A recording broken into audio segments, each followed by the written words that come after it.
Transferring work and life skills into purpose in retirement will help you squeeze all the juice out of retirement. Now, I'm going to talk a little bit more about that phrase in a few minutes. Hi, I'm Donna, and in my last video, I talked a little bit about purpose in retirement, but in this video, I want to expand on that a little bit more. So let's get started. When I first retired, I really focused on doing the traveling, learning Spanish, training my new puppy.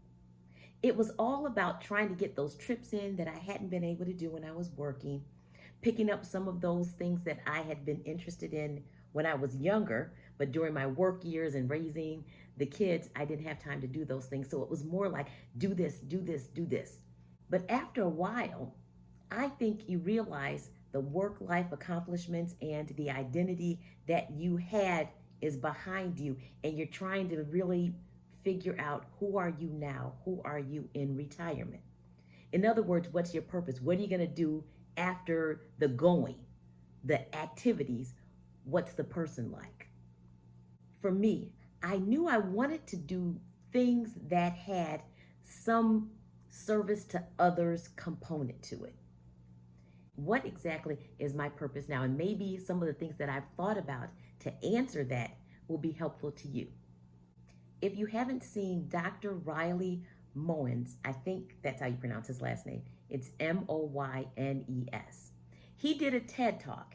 And in this talk, he spoke about the 4 phases of retirement. He uses the phrase in that TED Talk, how to squeeze all the juice out of retirement.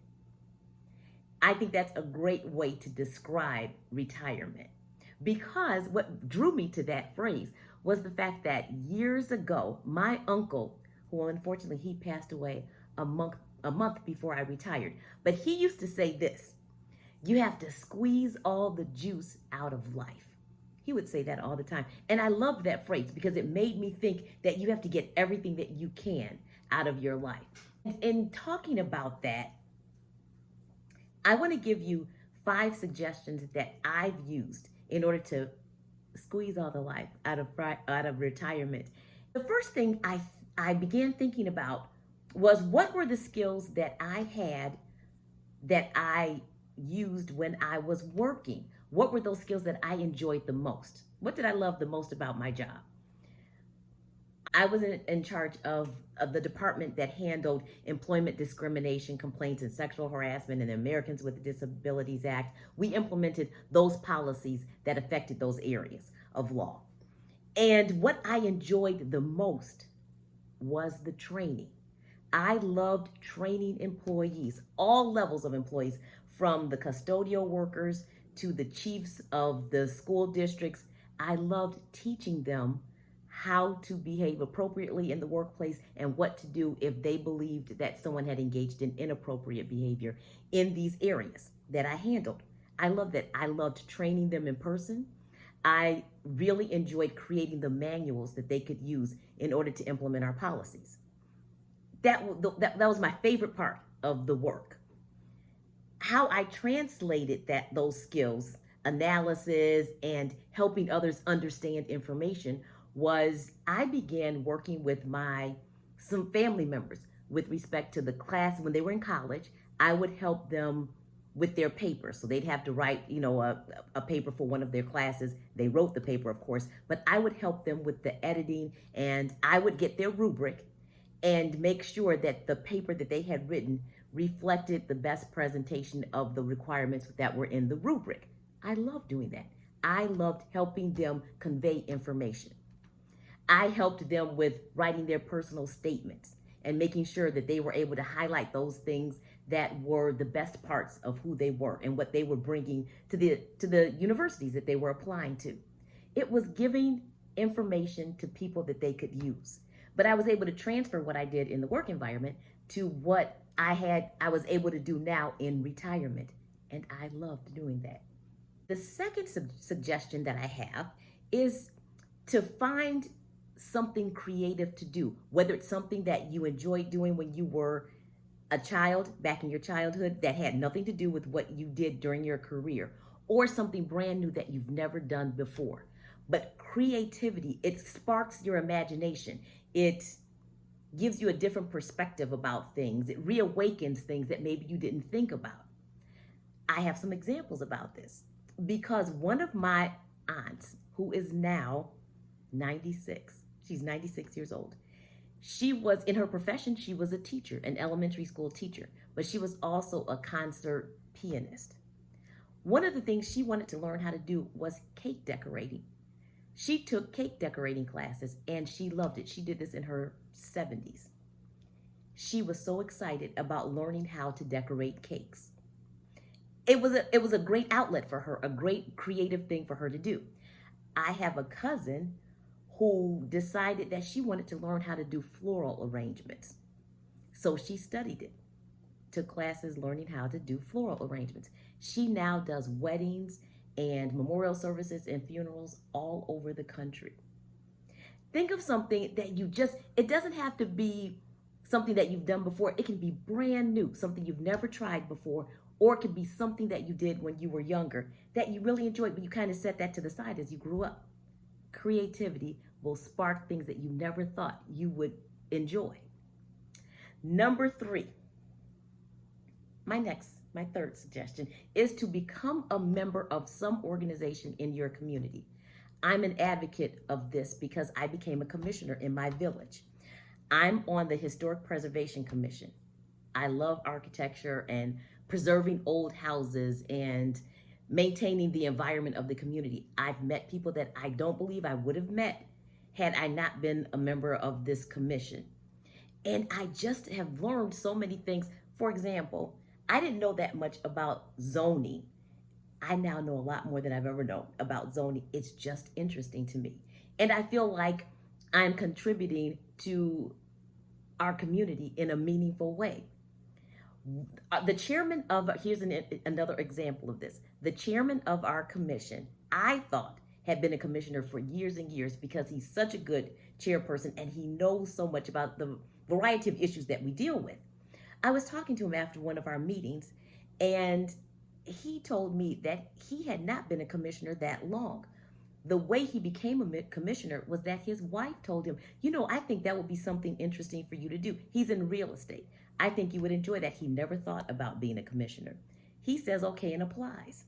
He was selected as a member of the Historic Preservation Commission. Well, later on, he became the chairperson, and he is doing a great job, something he never thought about before.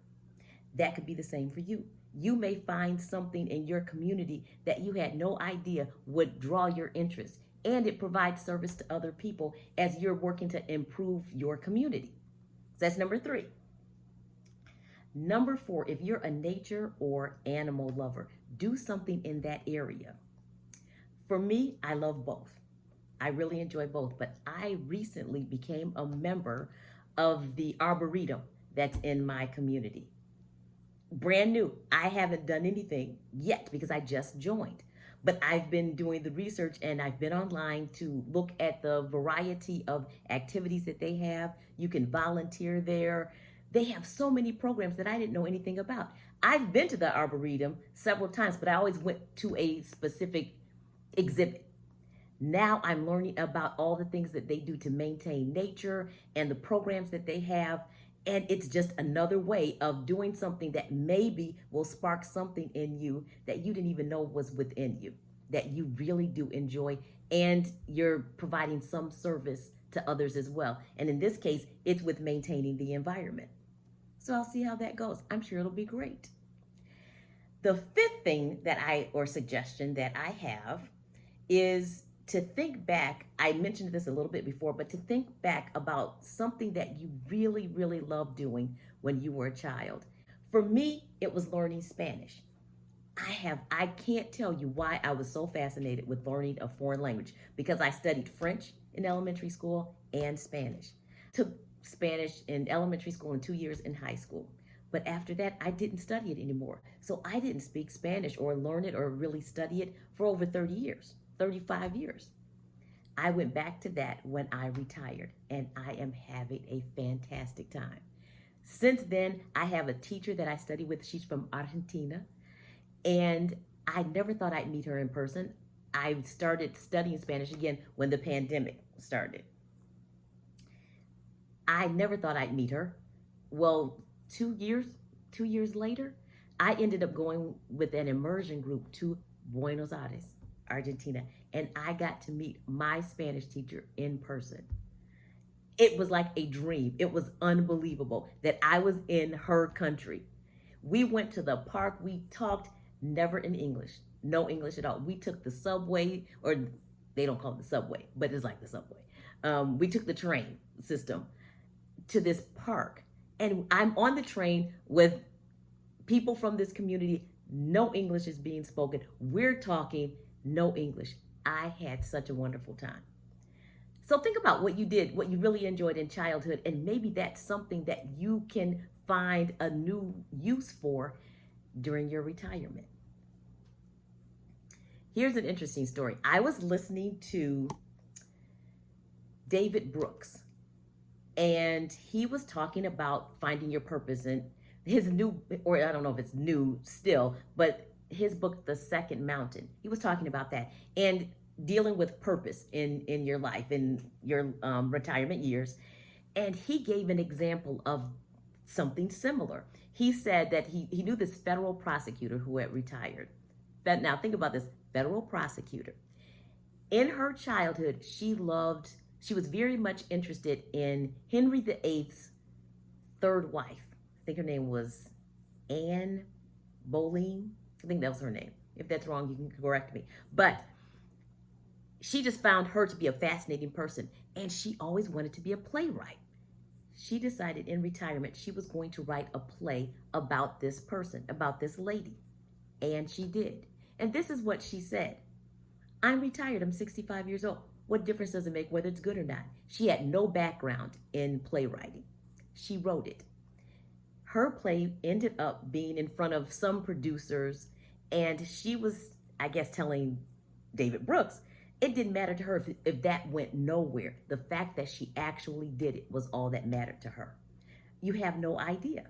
If there's something that you loved doing when you were younger, think about that and see if there's another way that you can do that, or do it the same way you did when you were younger, but just now in your retirement years. So as I've been trying to do these 5 suggestions that I've made to you, I have just learned a lot about myself during this time. And I think in many instances, your purpose is already within you. You just need it to be revealed. There was another YouTube video that I was watching. It's the channel is called Reflections of Life. And the guest on this particular episode, his name is Harry Owens. Harry Owen. He's an English teacher from Great Britain. And he was talking about how his wife made a statement to him about him being angry, and that she wished that he were not so angry. He didn't think that he was. But he had been an English teacher for 35 years, and he began to reflect on what his wife said to him. And he determined that, in fact, he was angry. He was angry about the way the world was. And he was angry that he felt like he had a voice. There was something within him that hadn't been let out in order for him to express his thoughts to the world. He decided that he was going to do that, and the best way for him to bring his voice to light was through poetry. And he just began writing. One thing that I enjoyed that he read on during this video was like an affirmation or a poem called Blessing. And I want to tell you, here we go, blessing. Are you doing with your life what you want to do, or what you think you ought to do? Seeing the difference is wisdom. Finding they're the same is blessing. I really like that. Anyway, those are my suggestions. I hope you enjoyed the video and that it will be helpful to you. If you know your purpose, tell me in the comments how you got there, how you arrived at knowing your purpose. I hope you enjoyed this video, and if you did, please like it and subscribe. I'd be delighted. Until next time, ciao.